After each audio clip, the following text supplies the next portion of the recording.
Did God ever bless Sunday? History says no. Millions of Christians gather every Sunday, believing they are worshipping on God's holy day. But here's a question that most churches never ask. Did God ever bless Sunday? If Sunday is truly holy, where is the proof? If Jesus commanded Sunday worship, why can't we find a single verse to support it?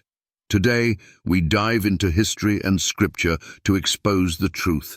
God never blessed Sunday. And we challenge skeptics and non-believers to disprove these facts. God blessed only one day, and it wasn't Sunday. Let's go straight to the Bible. What day did God bless and make holy? Genesis 2:2-3. And on the seventh day, God ended his work which he had made.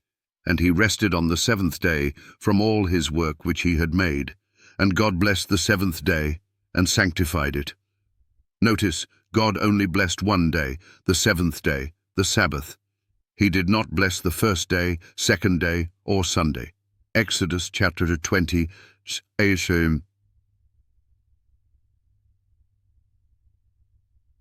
11. Remember the Sabbath day, to keep it holy. The seventh day is the Sabbath of the Lord thy God, wherefore the Lord blessed the Sabbath day and hallowed it. God blessed the Sabbath, not Sunday. Malachi 3:6. For I am the Lord, I change not. If God never changes, why would he suddenly bless Sunday instead of the Sabbath? The answer is simple. He never did. Who changed the Sabbath to Sunday? If God never blessed Sunday, who did? Daniel 7:25 prophesied that a power would arise that would attempt to change God's laws. And he shall speak great words against the Most High, and shall wear out the saints of the Most High, and think to change times and laws. This prophecy was fulfilled in history. In AD 321, Emperor Constantine, a former sun worshipper, issued a decree enforcing Sunday worship. His decision was not based on scripture. It was a political move to unite pagans and Christians. Later, the Roman Catholic Church openly admitted to changing the Sabbath. Their own catechism states, "Sunday is our mark of authority."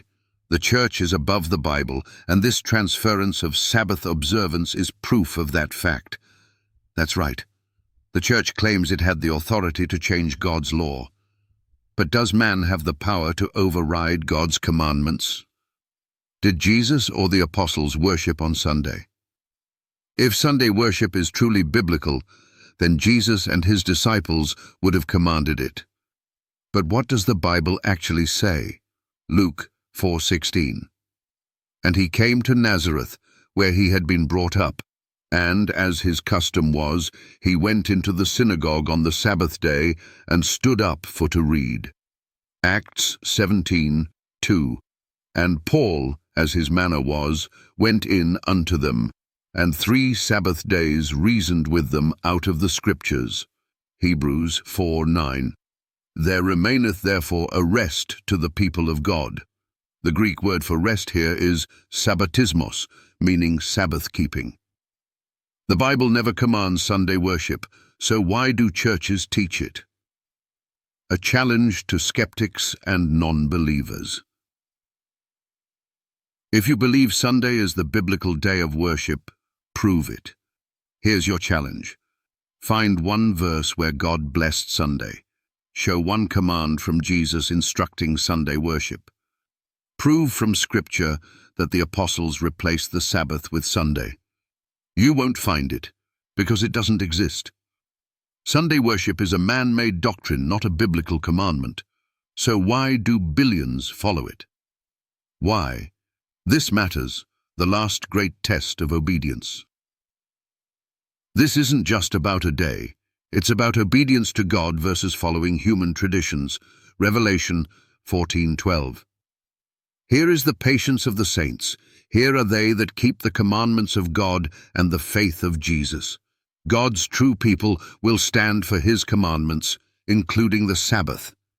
The question is, are you following God or tradition? Final call to action. The truth is out. God never blessed Sunday. History proves it. The Bible confirms it. Now you have a choice. Follow God's commandments or follow man's traditions. Seek biblical truth or accept religious deception. If this video opened your eyes, don't stay silent. Like, share, and comment below. Let's wake up the world before it's too late. And if you want more Bible truth, subscribe now, because deception runs deep and it's time to expose it.